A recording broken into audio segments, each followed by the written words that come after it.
ചരിത്രം അതിന്റെ രചിതരേഖയിൽ രേഖപ്പെടുത്തിയ ഒരു വലിയ പൗരാണികമായ പുരാവസ്തു ശേഖരം അടങ്ങിയ കൊട്ടാരമായിരുന്നു മട്ടാഞ്ചേരിയിലെ ടൗൺ ഹാളിന് സമീപമുള്ള അരിയിട്ടുവാണ കോവിലകം. മട്ടാഞ്ചേരി വില്ലേജ് ഓഫീസുമായി ബന്ധപ്പെട്ട് കുറച്ച് വസ്തു വിട്ടുകൊടുത്തുവെങ്കിലും ശേഷിച്ച 2 കുളങ്ങൾ ഉൾപ്പെടെയുള്ള ഒരു വലിയ കോമ്പൗണ്ട് മുഴുവൻ കൊട്ടാരത്തിന്റെ ഭാഗമായിരുന്നു.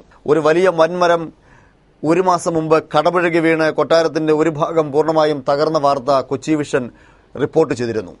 സാംസ്കാരിക വകുപ്പ് എസ്റ്റിമേറ്റ് എടുത്ത് പുനരുദ്ധാരണ കർമ്മങ്ങൾക്ക് തുടക്കമിടുകയും ചെയ്തു. തുടക്കമിട്ടതിന്റെ ആദ്യപടിയെന്നോണം ഓടുകൾ ഇറക്കി ഇപ്പോൾ മേച്ചിലോട് മേയുവാനുള്ള പട്ടിക അടിക്കുന്ന ജോലിയാണ് നടന്നുവരുന്നത്.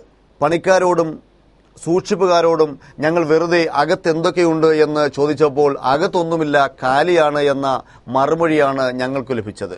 ചരിത്രത്തിൽ രേഖപ്പെടുത്തിയിരിക്കുന്നത് കൊച്ചി രാജകുടുംബം ഇവിടെയാണ് അരിയിട്ടുവാണ് രാജാവായി അഭിഷേകം ചെയ്തിരുന്നത് എന്നാണ്. രാജവാഴ്ച ഒരു മറവിയായി വർത്തമാന കാലഘട്ടത്തിൽ മാറുമ്പോൾ രാജവാഴ്ചയുടെ പിന്നാമ്പുറങ്ങളിലെ ചരിത്ര വസ്തുതകൾ, ചരിത്ര സ്മാരകങ്ങൾ, ചരിത്രപരമായി സൂക്ഷിച്ചിരിക്കേണ്ട വസ്തുക്കൾ, സാധനങ്ങൾ ഒന്നുമില്ലാത്ത ഒരു കൊട്ടാരമായി അരിയിട്ടുവാണ കോവിലകം മാറി.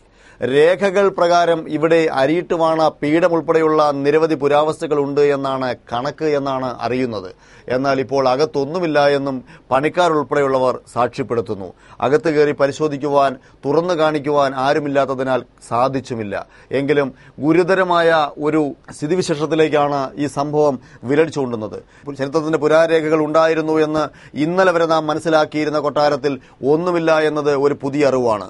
മോഷ്ടിക്കപ്പെട്ടതാണോ മറ്റേതെങ്കിലും സ്ഥാപനങ്ങളിലേക്ക് കടത്തിക്കൊണ്ടുപോയതാണോ എന്നാണ് ഇനി അറിയേണ്ടത്.